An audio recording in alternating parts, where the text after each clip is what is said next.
in the beginning, I basically found out halfway through the season because Sasha Penn, who was our showrunner and head writer, we have a very great rapport.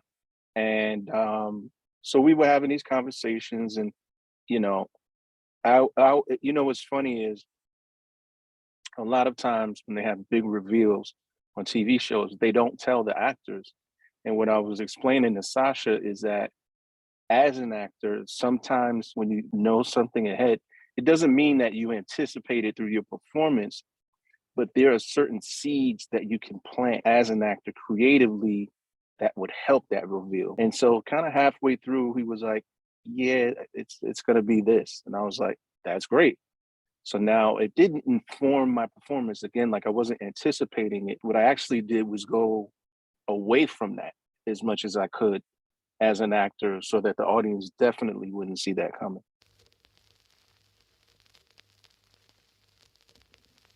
For Howard, at the beginning, he's happy to be alive, really, because he went through a very tumultuous, end of season one. And so he's in a place that he's never been, which is he's vulnerable. He's sort of straddling the fence of life because he's still who he is.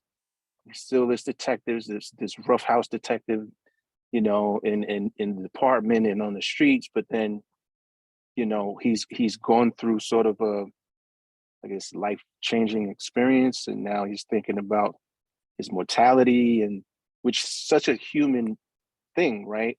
So he's really like in the middle. He's in the gray area of life where he's trying to figure out.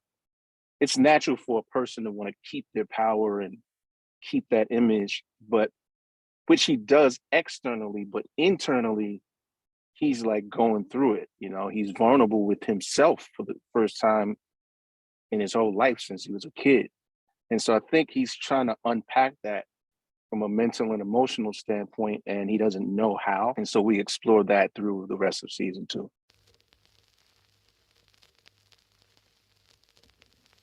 They're going to expect a lot of twists and turns because obviously Rock never wanted this information to come out. And I think Kanan doesn't believe it, but there's just too many, coincidences, if you will. There's just too much information that's coming out to where he might start to question his own mother.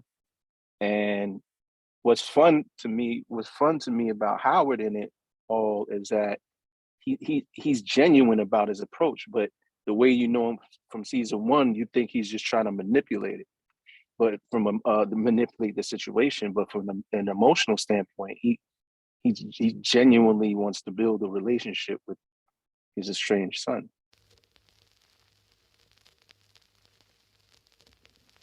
I think for Howard, it isn't difficult because he's been such a hard ass cop for so many years. But is it the other layers? He's basically in urban neighborhoods. He's Black. He's older than most of the people in the neighborhood at that time, so he has this like really rough and tumble reputation, and and then in season and then also he has to keep his reputation on the streets, right? He knows everybody on the streets, everybody knows him, and they know, hey, don't mess with that guy, But meanwhile, he also, there are all these secrets that are coming about, and he has to preserve that as well. It's like in the world of law enforcement, they always say, never give up your sources. So he's just challenged with how to deal with still being this tough ass cop, but now he has this information. And with Howard and Rock, it's always a chess game. It's so, not pun intended, but it's always a power struggle. In season 2, Howard is just trying to keep Burke off of the path, right? She seems to be asking too many questions. She's getting close, but she's not aware of the history. And so he's just trying to push her off, the breadcrumb trail, and which makes her go even harder. And so we don't know how that's going to turn out, because Howard may be thinking, he might have to take her out or something because she's finding out too much information.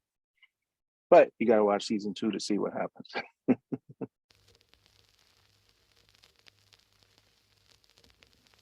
I think the 90s, it brings a texture. That's what I call it. It's a texture that, it's not shiny and glossy. It's almost like, you know, it's almost like we film with actual film. You see the depth of feel. And I got to give a big shout out to our set designers, to our wardrobe department. Like everything is so authentic. And the dialogue, because I'm always, we'll do our table reads and stuff like that. Because I grew up in that era. I'm like, yeah, you wouldn't say that like that. We said it like this, or, but wardrobe department, set design, I mean, even down to every car that you see, and it's just like, yep, that's how it used to look. You see certain buildings, that's how that used to look. And just the way of being. Things were a little bit hard nosed back then. So I think that the audience there's a visual texture that you can only get from that time frame, right? It's like if you watch an old 70s film, it's like, man, it just has this, it's almost like this gritty feel, grainy feel. And I love it. I love it.